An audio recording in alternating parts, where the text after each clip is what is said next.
Though I walk in the ways of the Lord, begging and pleading, please hear my call. Be there to catch me when I fall. Living in the spiritual war. Blow up the trumpet, yeah, raise up my sword. We marching for never stray from this course. Amidst the evil, still we lift His holy name. Living in the spiritual war. Acting straight for my God, that's criminal. Keep His ways in His law, that's pivotal. Be my brace when the walk get difficult. Keep me safe through the trials, no clinical. Lift up His name to the top of the pinnacle. I can't freeze when the evil approaches. Know something like Kakarot and Piccolo. Know the path that I want, not typical. Plenty foes know when the ops not visible. Got on my soul, no it's not admissible. Spiritual warfare is not so physical. See many falter than fraud, angelical. Selling their soul when it costs so. What's up, my virtuous faith friends and family, and welcome back to another video. In this video, we're going to be discussing 7 herbs you must have to prepare for what is to come. So now when discussing herbs, we must discuss the parts of the herb that I would suggest you to have, as well as the action and the benefit of the herb and how to use it. Now, what is an action? To give you an example of an action of an herb is anti-inflammatory, antiseptic. You also have nervines. So these are different examples of actions that herbs provide. Some herbs provide more than one action, providing you with 1 or 2 actions for each of these herbs that I suggest that for you to have. All right, let's get into it. So the first herb that we're going to be talking about is one of my favorites, and that is going to be mullein. Okay, mullein flowers to be exact. That's for you to have. Okay, so mullein flowers, the action of mullein, and you are going to see me looking down at my notes. Okay, and also I want to provide you all with a disclaimer. I am not a doctor, I am an herbalist, so please consult with your physician before partaking in any of these herbs. Okay, let's get back into it. So the actions of mullein is actually an expectorant. Okay, so any herb that falls under the category of an expectorant, it actually helps to expel mucus. That is what mullein is known for. It's known to help heal asthma, bronchitis, also a antispasmodic. That is another action that mullein has. Okay, relaxes spasms and cramps. So that's what an antispasmodic is. It is a great remedy for, as I mentioned, bad coughs, chest colds, asthma, allergies, and other ailments that involves any respiratory stress. Okay, typically have used this one for respiratory issues or distress, for anyone that is experiencing respiratory issues or distress. It works wonders. It works for children, for adults as well. As I mentioned, consult with your physician. And so how can this be used? So with mullein, you typically would take a tablespoon or 2, and you would add it to 2 to 3 cups of water. Because this is a flower, you typically want to bring the water to a boil, then simmer it. Okay, you don't want to put these on a hard boil. You want to simmer it for about 20 to 30 minutes. Then you're going to strain it and enjoy. Okay. Next, we're going to be talking about a nut. So this is called cola nut, also known as busy. Okay. And Caribbeans are the ones that gave it the name busy. You might have heard busy tea if you are Jamaican. So what are the benefits for cola nut? And also a lot of Africans in West Africa uses this nut as well. So how can this be used? Well, this is known as a stimulant. It actually has natural caffeine. So if you're looking to replace coffee or a coffee replacement, this is really good for that. The nut that I would typically say, or that you would typically find, is the powder form. This is in the powder form, and they are in tea bags. I can open up and show you guys really quickly what it looks like, if you can see. So this is what it looks like in the tea bag form. It's brown, very powdery substance. Also can find the actual nut and you can grate it up yourself. And so let's get into the actions and the benefits. So the action of this one, as I mentioned, is a stimulant. Stimulants actually help the central nervous system, also helps the heart and the muscles, right? And as I mentioned, what makes it a stimulant is because of its caffeine and its alkaloid properties, okay? It provides natural energy to the body. It boosts your physiological structure as well. And it also removes poison from the blood. So it's really known for removing. A lot of Caribbeans, as I mentioned, and even in Africa, has this nut known for removing poison from the blood. So this one is really good to have. We will boil water. If you have it in the tea bag form, boil some water, pour it in your cup, and then pop the tea bag in there. You can strain it if you don't like the powdery substance, but it mostly, for the most part, it does dissolve. And yeah, it's no astringent taste to it. I have used this at times where I have gotten food poisoning. So even having food poisoning or blood poisoning, this is really good. So next, we're going to be talking about lavender. Oh, I love this plant. So what are the parts to have? So the parts for this one, you can have the flowers. You can even utilize the stem as well. But here I have the flowers grounded up. I don't know if you guys can see that right there. The action and benefit of lavender. So lavender is a sedative, okay? It's a sedative. It is a antidepressant. It is an antispasmodic. So these are all action words that I'm throwing out there, okay?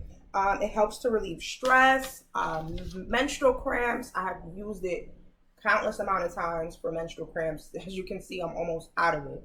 And it helps to calm the nervous system. It's also an antiseptic.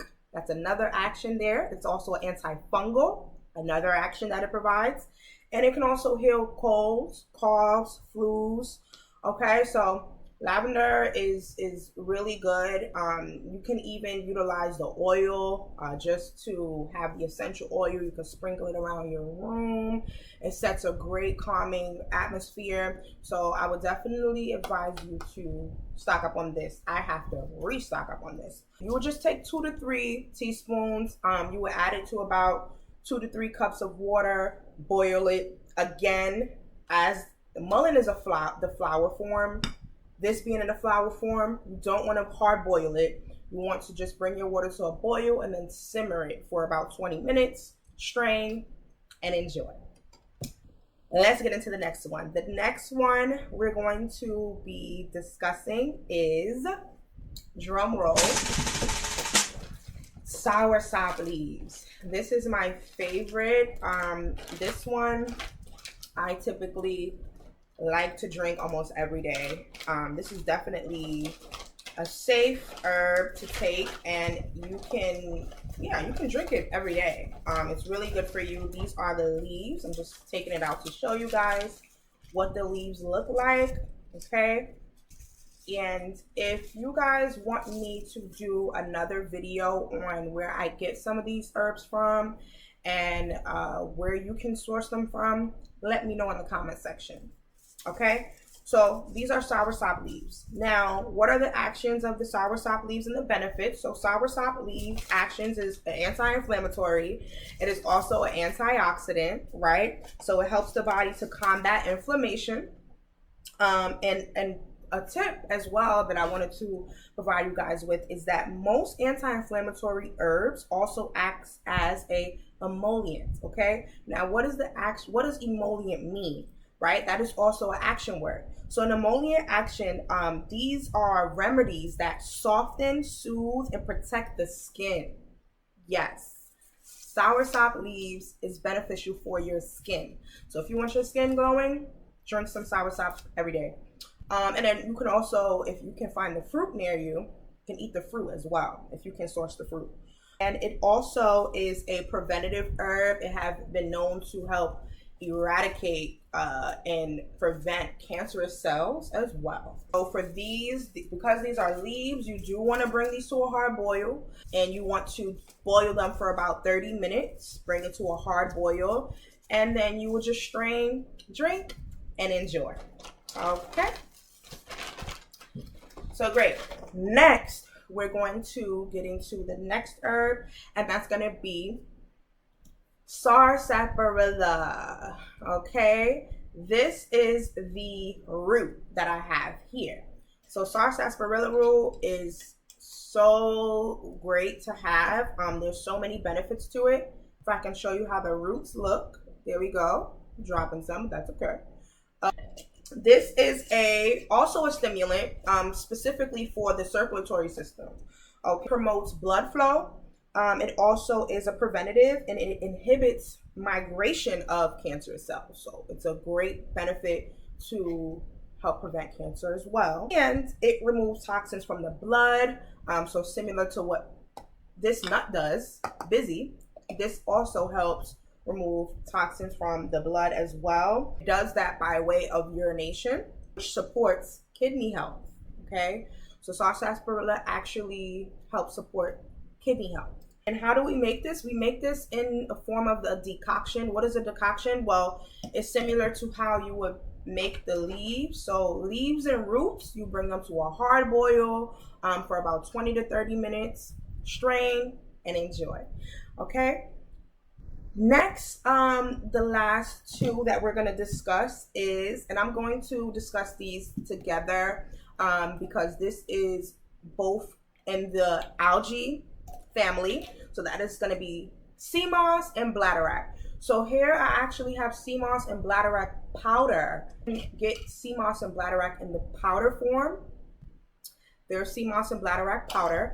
And then I also have purple sea moss, which has been grounded up. I believe I grounded this up, dried it and grounded it up. This is the purple sea moss, which you can put this in a form of a gel. You can boil it if you want to do it that way, or you can just soak it, and then once you soak it, it will naturally turn into a gel form, and then you can just pretty much strain it after that. That's what you would do with this form, for the purple sea moss. Turn it into a gel.